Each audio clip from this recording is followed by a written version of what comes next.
Hi guys, it's Caitlin.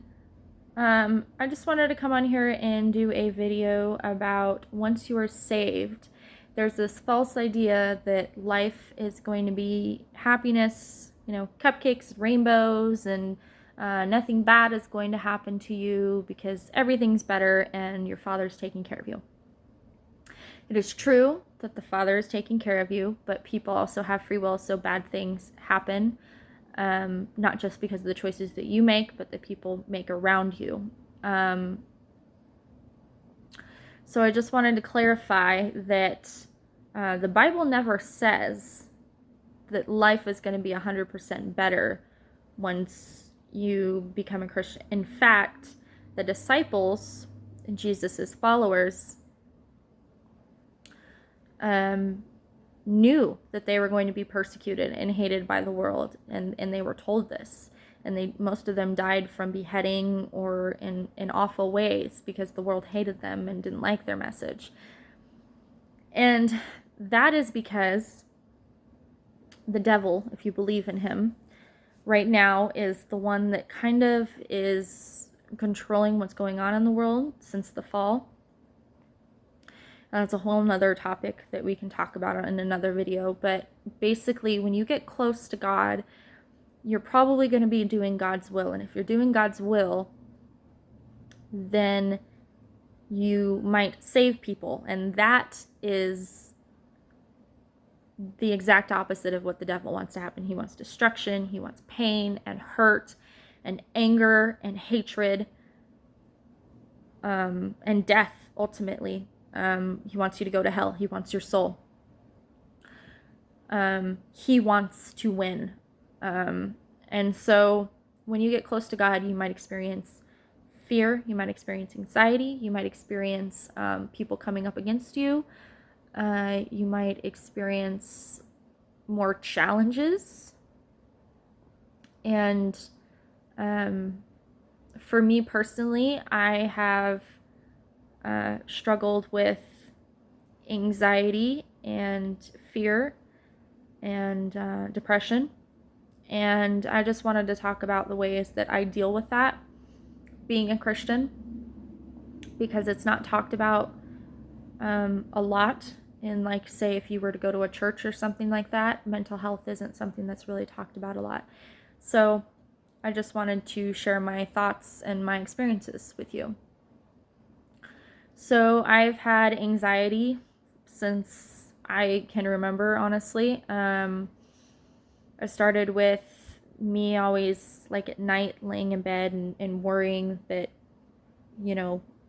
something's going to hurt me, or I'd have really bad, vivid dreams. And then it became a thing about spiders, and then it added on being afraid of needles, and it kept compiling on to a point where I wasn't living life in a good, healthy way. I was constantly in fear and anxiety, and I was crippled by it.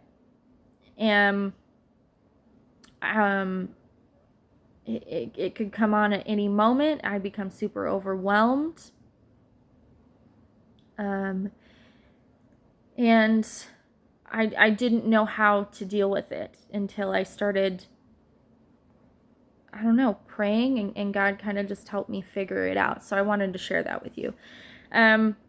With spiders, what helped was actually facing my fear. So I moved into this place, and it was infested with spiders, like so badly that I would see at least 4 spiders every night before I would go to bed. And I would just be crippled with fear, and I knew that that was from the enemy. Maybe people have a different opinion on that, but me personally, I know that it's from the enemy. And I would just look at the spider, first of all, and rebuke it, and basically say, I rebuke you. I do not welcome you into my home. You're not welcome. Get out. And then I sometimes, if I was really crippled with fear and I couldn't even get to that point, I would tell the devil, A lot of people might think talking to the devil is a bad and a no-no, and you probably shouldn't do that. But I feel like for me, it helped me overcome my fears, because I know that the power and the strength that I have in that moment is not from me, it's from God. I give all the glory to God. He's the one that helps me through it. So I realized that as a child of God, He's standing behind me. And if it's me and Him, I can do anything. If it was just the devil in me, I'm like that bug to the devil and he can squish me. But if I have God behind me, the devil is that bug, and I will squish him, and I will cut off the serpent's head. I tell him I will, sometimes when I'm really angry, I will light you on fire. It depends on how much I'm feeling like I need to be in control of that situation and tell the devil to knock his crap off, basically. And be prepared that if you challenge the devil, you're probably going to get some challenges back, but just know that because of what you said, that God is beside you, you can conquer that fear and overcome it. And so, I'd say a prayer, tell the devil to knock off his crap and shut up, and then I'll squish that bug, because I tell myself it's just a bug. Like, look into reality of it. Your fear tells it's gargantuan, but really it's just a bug, and it's okay. My other fear is needles. It would be so bad that I wouldn't be able to touch the inside of my arm. I didn't want other people to touch my arms. I wouldn't sleep with my arm like out. I didn't like to see that part of the arm. It gave me anxiety. Yeah, I know. I would hyperventilate and almost pass out when I knew that I had to get a blood test. It was really bad, and I was on anxiety medication that I actually think made it worse. I'm not saying that every medication is like that, but for me, that was my experience. And so I say a little prayer before that, and I also look at what are the things that I've conquered since then. So I have somewhat overcame my fear of spiders. When I was pregnant with my son, I realized, Caitlin, you're going to have to give birth. Like, what is that compared to a blood test? Come on, get it together now. What is the reality of this situation? And I guess realizing the amazing things that you can do in your life, and whether it's your choice or not, it was, it was coming. I didn't have a choice. I had to give birth to that baby.